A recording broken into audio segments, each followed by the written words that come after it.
It all started with a porch swing. Not just any porch swing, mine. A custom cedar swing I stained myself after work one weekend, hung with thick black chains from the overhang of my front porch. I strung a few LED rope lights along the top, soft yellow ones, nothing crazy. It gave off a cozy glow at night, like a firefly jar. My daughter Kinsey helped me wrap them around the frame, and we both stood back, proud of our little project. Then came Nadine. Nadine Jeffers, president of the Evergreen Bluffs Homeowners Association. Mid-50s, frozen smile, and the kind of voice that sounds like she practices it in front of a mirror. She wore cardigans like it was a uniform and carried a clipboard even when she was just walking her dog. I wish I was exaggerating. I was sipping coffee on my swing the second morning after installing it, reading emails on my phone, when I heard the high heels clicking down my driveway. I knew those heels. HOA heels. Mr. Yates Jennings, she said, her tone already condescending before she even reached the bottom step. I looked up. Morning, Nadine. She peered up at the swing like it might bite her. That lighting violates the HOA's exterior illumination policy. No bright or decorative lighting is allowed unless approved in writing. I blinked. It's soft yellow. Not even motion activated. And it's not Christmas. She ignored me and continued scribbling something on a clipboard. You'll need to remove it immediately. The swing as well. It's not the standard porch furnishing as outlined in the architectural guidelines. It's literally a swing, I said, standing up. People have swings on porches. It's not like I installed a Ferris wheel. She smiled the kind of smile that made you want to check your wallet afterward. You'll find the citation in your mailbox by end of day. Sure enough, 3 hours later, I had a printed notice with a photo of my swing and a fine of $250. I wasn't about to cave. I'd gone through the HOA covenants the day I moved in 3 years ago. Nowhere did it say porch swings were banned, and the LED lights didn't exceed the lumen limit by a mile. I even had the specs from the hardware store. So I appealed it. And that's when Nadine took it personally. The next weekend, I got another citation, this time for non-uniform mailbox paint. My mailbox hadn't changed since I moved in. Then she claimed my garbage bins were visible from the street, even though they were behind a privacy screen. She started walking by my house twice a day, clipboard in hand, sometimes taking pictures. Kinsey started calling her the HOA hawk. I tried to laugh it off, but then Nadine went too far. One Thursday afternoon, I came home early from my shift at the hospital. I'm a respiratory therapist, and found a bright orange sticker slapped on my front door. Violation. Unauthorized structural modification. I stared at it like it was a prank. Then I saw the note taped beneath. Porch swing and lighting must be removed within 48 hours or further action will be taken. I called the HOA office. They said Nadine had submitted a complaint with photographic evidence and a witness statement from another board member. No appeal this time. I was done playing nice. That night, I did some digging. I pulled up the HOA bylaws, scanned the architectural control section, and printed out every clause that proved my swing was completely within compliance. Then I took a drive down to the county clerk's office. And that's when I hit gold. Evergreen Bluffs HOA hadn't filed their annual operational renewal paperwork. Without that, they weren't legally allowed to issue fines. They were technically operating in violation of their own charter. I made copies. Lots of them. But I wasn't going to just hand it over. No, I had a better idea. The next morning, under the cover of darkness, I drove to the local party supply store. I bought 20 rolls of neon wrapping paper, hot pink, lime green, electric blue. The kind of shades that burned your retinas. Then I stopped by the hardware store for painter's tape. I didn't want to damage anything permanently. At 2 a.m., I snuck over to Nadine's house. Her pristine white Lexus SUV sat in her driveway like a trophy. I wrapped that thing like a birthday present from a rave DJ. Covered every inch, even the mirrors and antenna. When the sun rose, the entire neighborhood saw it. Kinsey looked out the window and burst out laughing. Dad, what did you do? I just sipped my coffee and said, looks like someone wanted to complain about brightness. At exactly 8:12 a.m., Nadine stormed up the driveway. She was wearing a silk robe and sunglasses, her face redder than a fire truck. This is vandalism, she shrieked. I held up my phone, already recording. It's painter's tape. No damage. Just festive. She jabbed a finger at me. You think this is funny? I pointed at my porch swing, still hanging peacefully. I thought you wanted to talk about brightness. Neighbors started gathering on the sidewalk. Phones came out. Someone clapped. Nadine turned to the small crowd and shouted, "He's harassing me. This is harassment." A voice called out from the back. "You've been harassing him for weeks, Nadine." She froze. Then she spun back to me. "I'm reporting this to the board." I grinned. "Great. I'll bring these." I held up the printed documents from the county. "You know, the ones that show the HOA can't legally fine anyone right now because you forgot to file your renewal." Her mouth opened, then closed. I took a step closer, lowering my voice. "You've been issuing fake fines. That's fraud, Nadine." She backed up without a word. Later that day, I emailed the documents to every homeowner in the neighborhood. I included timestamps, scanned copies, and a video of her SUV glowing like a radioactive banana. Within 24 hours, 10 neighbors filed formal complaints. Demanded a new board vote. But I wasn't done yet. Because Nadine didn't act alone. The treasurer had co-signed those fines. And I had proof. On Friday morning, the HOA's treasurer, Walt Linscomb, decided to hold a special meeting in the clubhouse. I only found out because someone anonymously dropped a flyer in my mailbox, printed in blocky Comic Sans. It read like a ransom note disguised as a professional announcement. Concerned residents meeting urgent discussion regarding neighborhood conduct. Concerned? Huh? I showered, pulled on a flannel shirt, and tucked my folder under my arm, the one with the county clerk's documentation, the HOA bylaws, and the list of fines issued over the last 6 months. I'd highlighted every name that matched a complaint filed without legal backing. The meeting room was already half full when I walked in. Folding chairs lined up in crooked rows. A plastic table at the front with a clunky microphone and 3 pitchers of lukewarm water. Walt sat behind the table, his tie askew and his forehead already glistening. Nadine hovered behind him, arms crossed, like she was about to hand out demerits. I took a seat in the 3rd row and nodded to Dana from across the street, who gave me a sheepish thumbs up. She used to be scared of Nadine. Not anymore. Walt tapped the mic. "Everyone, thank you for coming on such short notice. We'd like to address the recent disturbances that have occurred in the neighborhood. It's important we re-establish order and civility." "Is that another way of saying control?" I asked, casually flipping open my folder. Walt cleared his throat. "Mr. Jennings, please let me finish." "Sure. Just wondering if we're redefining civility to include issuing fines without legal authority. Because that'd be new." A few chuckles rippled through the room. Nadine's jaw clenched, but she stayed silent, her eyes darting like a cornered raccoon's.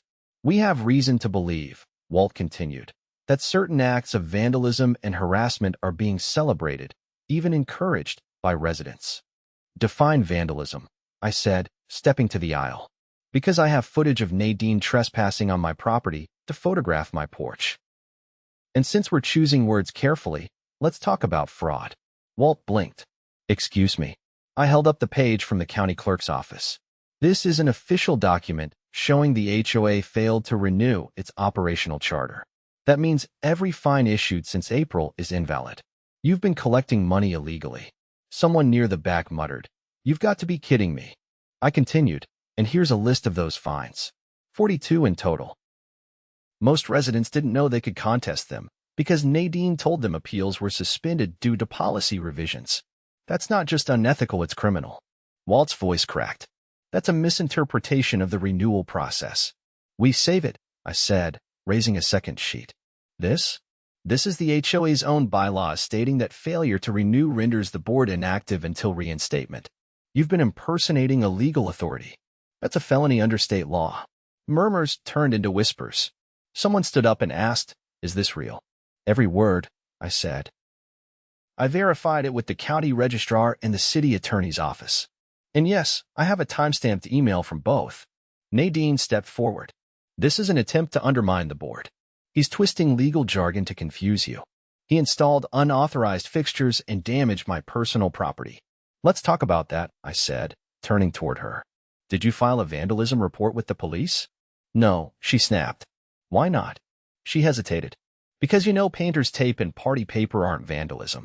They didn't damage your vehicle. But you know what is illegal? Filing fines under a lapsed charter. That's fraud. And you didn't do it alone." I turned back to Walt. "You signed off on every one of those fines. You co-signed the mailings. That makes you complicit." Walt's face went pale, like someone had pulled the cord on his blood supply. This is a misunderstanding. The mailings were automated. Stop, I said. You and Nadine have been using the HOA to squeeze money out of residents who didn't know better. You picked targets who wouldn't push back, and when someone did, you retaliated. The room was dead silent now. Then a voice from the back, deep and steady. That's enough. This needs to go to the sheriff. Everyone turned. It was Mr. Alonzo, a retired detective who lived 3 doors down from me. He stepped forward, pulling a slim notepad from his jacket. I've heard enough to warrant an investigation. I'll be making a call. Nadine stammered. You're not authorized to. I don't need authorization, he said. I still have friends in the department, and they'll want to see those documents. Walt stood, hands trembling. We can discuss this privately. No, Alonzo said. You've had months to operate privately. It's time for sunlight. 3 days later, 2 sheriff's deputies arrived at Nadine's house with a warrant. Turns out, someone else, probably Alonzo, had filed a formal complaint with the DA's office. They seized HOA records, banking statements, and Nadine's personal laptop. By the following week, the entire board was suspended pending investigation. In the meantime, the city appointed a temporary mediator to oversee Evergreen Bluffs. They were calm, reasonable, and best of all, not Nadine. But the fallout didn't stop there. A group of residents formed a neighborhood reform committee. Their first move? Publicly audit the HOA bank account. What they uncovered made everyone sick. Over $20,000 had been transferred to a consulting services account run by Nadine's cousin. No actual services listed. No contract. Just checks signed by Walt and approved by Nadine. They'd been siphoning dues for months. And the worst part? They'd used some of that money to hire a private firm that monitored residents through anonymous tip lines, essentially paying people to spy on their neighbors. When the local news station caught wind, they ran a segment called HOA Tyrants in the Suburbs. My porch swing got a cameo. So did Nadine, ducking into her garage to avoid reporters. Kenzie thought it was hilarious. In the aftermath, the community started to heal. People who hadn't spoken in years began organizing block socials. One guy even built a free book-sharing box. Someone else offered to repaint every mailbox in the neighborhood for free. The swing stayed up. So did the lights. And Nadine? She sold her house under an LLC and vanished. Rumor says she moved to Arizona to start over. Walt resigned, citing stress-related health concerns. No charges had been filed yet, but according to Alonzo, the investigation was still active. As for me, I joined the reform committee. I don't like meetings, but I do like knowing no one's going to slap a fine on me for reading on my porch. And every now and then, when the sun sets just right and the lights on my swing flicker on, I remember the neon-wrapped Lexus. Justice doesn't always wear a badge. Sometimes, it wears party paper. The morning after the news segment aired, a courier dropped a thick envelope at my door with a green and gold seal stamped across the flap. It wasn't from the HOA. I opened it on the porch, coffee in hand, as the neighborhood slowly returned to something resembling normal. Inside was a letter from the State Attorney General's Public Integrity Office. Short and direct. They were launching a formal investigation into the Evergreen Bluffs Homeowners Association and requested my cooperation. Attached was a subpoena for any documentation I had. I drove to the city office that afternoon and dropped off 2 expandable folders. Inside, every HOA fine issued to me and a half-dozen other residents, timestamps of Nadine's illegal inspections, and a flash drive with video footage from my security cameras complete with audio of her muttering about teaching us a lesson while photographing my property. The clerk didn't say much, just nodded and handed me a receipt. But I noticed the assistant behind her glance at the paperwork and mutter, "Another one." Apparently, Evergreen Bluffs wasn't the only neighborhood under scrutiny. That same week, something else happened, something that made everything Nadine and Walt did look like child's play. I got a call from Dana, the neighbor who lived diagonally across from me. She was whispering like she thought someone might be listening. "There's something you need to see," she said. "I found it when I was going through my old payment receipts. Can you come over?" I walked there, still in my scrubs from a long shift. Dana had spread out a series of printed statements across her dining table. She pointed to one from the year before, an automatic debit labeled HOA dues processing fee. "I never noticed this one," she said. "It's only $8, so I thought it was just a card fee or something. But look." She handed me a different statement, this one from another neighbor, Amanda, who'd been helping with the reform committee. Same month. Same dues. No processing fee. We pulled up 3 more records from different residents. The fee only appeared for certain homes and the amounts varied. In some cases, it was $5. In others, 11. Never consistent, never disclosed. Dana sat down, clearly shaken. They were skimming, I said. She nodded. And only from certain people. I think they flagged residents who didn't show up to meetings. People who wouldn't notice. We spent the next 40 minutes matching names with addresses and payment histories. The pattern was clear. Nearly a third of the homeowners, mostly seniors, single parents, and residents who worked long hours, had been charged extra fees that never appeared in the association's financial reports. The money didn't go into the HOA's official account. It went into something labeled Operations Reserve B. I recognized the name. It was listed in small print at the bottom of the audit we'd conducted 2 weeks earlier, but no one could find a record of it registered with the state. I took photos of everything and emailed them to the investigator at the AG's office. She replied within the hour, asking for a phone call. I stepped outside to take it, watching the light fade across the houses. They created an unregistered slush fund, the investigator said. We've already found 2 other HOAs in the county using the same company to process payments. We believe it's a shell. That was the moment it all clicked. It wasn't just Nadine and Walt. Someone higher up had helped them set this system in motion. Someone who knew how to bury transactions behind legitimate-looking service contracts and minor fees. The AG's office froze the HOA's bank accounts that same day.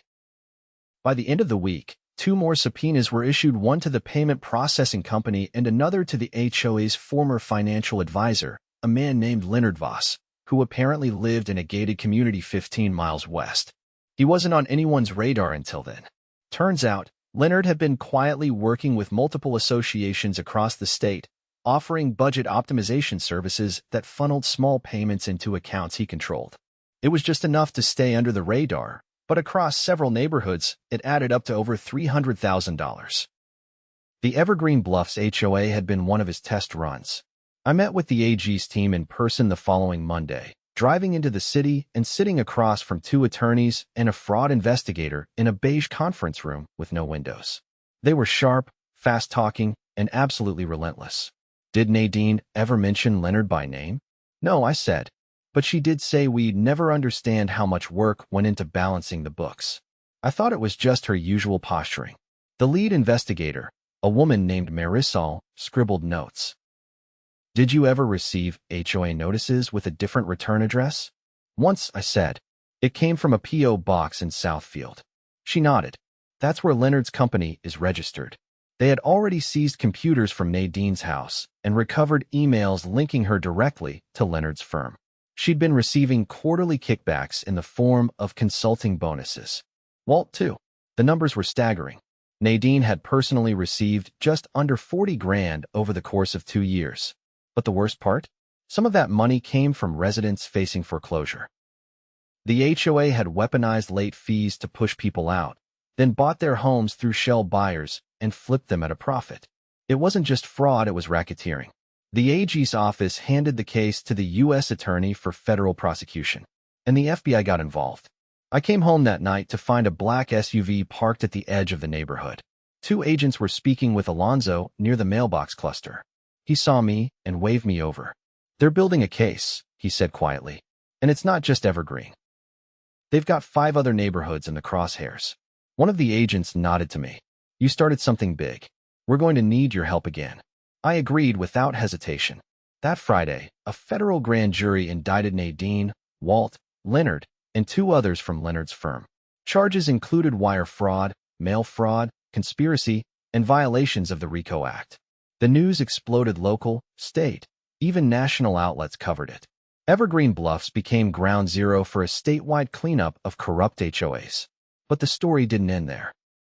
With the board dissolved and a federal probe underway, the community had to decide what came next.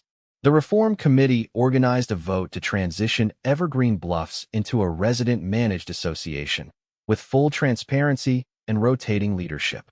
No more lifetime presidencies. No more unchecked authority. We held an outdoor town hall in the park, strung up with lanterns and folding chairs. Over 80 residents showed up, even the ones who'd never attended a meeting before. Dana stood up first and proposed a monthly accountability session, open to everyone, where financials would be reviewed line by line. Amanda suggested a volunteer maintenance crew to handle small neighborhood tasks, cutting down on contractor costs and keeping things personal. I offered to write a new set of bylaws simple, clear, and fair. When the vote came, it wasn't even close. 90% in favor. The rest abstained. We rebuilt the association from the ground up. No more hidden fees. No more surveillance disguised as inspections. Just neighbors, looking out for each other. Kinsey started a weekly lemonade stand by the swing. People stopped by, chatted, laughed. Someone donated a little library box to go next to the bench. Someone else planted flowers around the sign at the neighborhood entrance. It was like the place exhaled. Some scars would take longer to heal, especially for those pushed to the brink by Nadine's board. But the neighborhood was finally ours again. And as for the swing, it stayed right where it was, gently swaying under the porch, lit by soft yellow lights now joined by a string of tiny paper lanterns Kinsey picked out herself. No one complained. By late spring, Evergreen Bluffs looked very different from the neighborhood it had been just months earlier. Gone were the passive glances and strained nods exchanged between neighbors. Now people lingered on sidewalks, chatting with coffee mugs in hand, watching kids race scooters down the smooth parts of the street. Porch lights glowed warmly in the evenings, not blinding floodlights, but soft, personal touches that made every house feel like a home again. But the deeper rot, the one that ran beneath the surface of those fraudulent fines and shady consulting fees, hadn't been fully exposed yet. That changed when a man named Ellis Carter showed up. I found him standing at the edge of the community garden one Saturday morning, holding a manila folder and looking entirely out of place among the tomato stakes and compost bins. Tall, mid-40s, with a windbreaker that looked like it had seen more than one courtroom, he introduced himself as a federal forensic accountant working with the U.S. Attorney's Office. He didn't waste time. We traced some of the HOA's illicit transactions to a holding company registered under a trust called Redwood Horizon, he said, flipping open the folder. It's based in Nevada, but the money flowed through local accounts first. We found a curious pattern. I glanced at the spreadsheet he handed me. A series of dates and dollar amounts, all under $5,000, just low enough to avoid triggering automatic federal reporting. These withdrawals, I said, pointing to a line near the top, they're monthly. Exactly, he said. And the account they came from? It was funded by a lien placed on one of your neighbor's homes. That stopped me cold. Lien? I asked. You mean foreclosure? Not technically, he said, but it was filed as a pre-foreclosure claim. The HOA initiated it under the claim of unpaid dues and violations. We found 27 cases. 10 of them were settled quietly with property transfers. No public hearings. All signed by the same notary. I felt a knot forming in my chest. Let me guess, I said. The notary was connected to Leonard Voss. Ellis nodded and handed me a second folder. Inside were scanned copies of notarized documents, all bearing the same signature, Jacqueline V. Rayner. A quick search revealed she was Leonard's niece. She wasn't licensed in our state. The fraudulent liens were used to seize properties and transfer control to shell buyers, Ellis said. They'd then flip the properties or rent them out at a premium. The homeowners, most of whom didn't even know they'd lost legal control until it was too late, were forced out. I looked up from the papers. How was that even possible? Because they used fear and confusion, he said. They made the process seem legal. If someone fought back, they dropped the claim. If someone didn't respond, they moved fast. Most of the victims were elderly or had language barriers. A few didn't even live in the homes, any more snowbirds or military families. I asked him how many of those homes were still owned by the shell companies. He said 9. Then he asked me if I'd be willing to testify, not just about my experience with Nadine and Walt, but about the culture of fear and manipulation they'd created in Evergreen Bluffs. I didn't even hesitate. The trial was expedited, thanks to overwhelming evidence and federal pressure. Nadine and Walt were both denied bail after investigators uncovered attempts to destroy digital records. Leonard Voss was already in federal custody on a separate charge involving another neighborhood, but his connection to Evergreen Bluffs guaranteed he'd face additional counts. The court proceedings were held downtown in a federal courtroom, all wood-paneled walls and fluorescent lights. I sat on the witness stand for nearly 3 hours, answering questions from the prosecution about how Nadine had carried herself the tactics she used to intimidate residents, and how the HOA had manipulated its authority to extract money under false pretenses. The defense tried to paint her as misguided, but well-intentioned. Then the prosecution pulled out the photographs, images of notes Nadine had written to Walt, uncovered during a forensic sweep of her laptop. One read, "Push harder on the Jennings property, he'll cave if we isolate him." Another referenced, "Targeting the houses near the east gate, they won't fight back." There was no gasping in the courtroom, just silence. By the time the final witness, a retired Marine who'd lost his home to one of the fraudulent transfers, took the stand, the atmosphere felt different. The jury had stopped taking notes. Their eyes tracked every word. It took them less than 4 hours to return with a verdict. Guilty on all counts. Nadine was sentenced to 18 years in federal prison. Walt received 12. Leonard got 22, with no possibility of early release due to the scope of his fraud across state lines. Several members of Leonard's firm were handed shorter sentences, and the state began disbarring the notaries involved. But the real victory came weeks later, when the court ordered restitution. Every resident who had been fined under the invalid charter would receive full reimbursement. Those who lost property were given first right of repurchase at the original value, with federal housing grants helping cover costs. The homes themselves were seized from the shell companies and returned to local control. Evergreen Bluffs became the first neighborhood in the state to receive an official federal integrity grant, funds used to educate residents about HOA law, implement oversight tools, and create a digital archive of bylaws and compliance practices available to every homeowner. We used part of the funds to host a neighborhood restoration day. On that Saturday, every porch had something new. Some had wind chimes, others had handmade benches or colorful planters. Kinsey and her friends built a wooden welcome sign at the entrance with the words, "Evergreen Bluffs home is ours again." We all signed the bottom. The swing never moved. It had become a symbol of quiet defiance that sparked something none of us expected. People still came by to sit on it.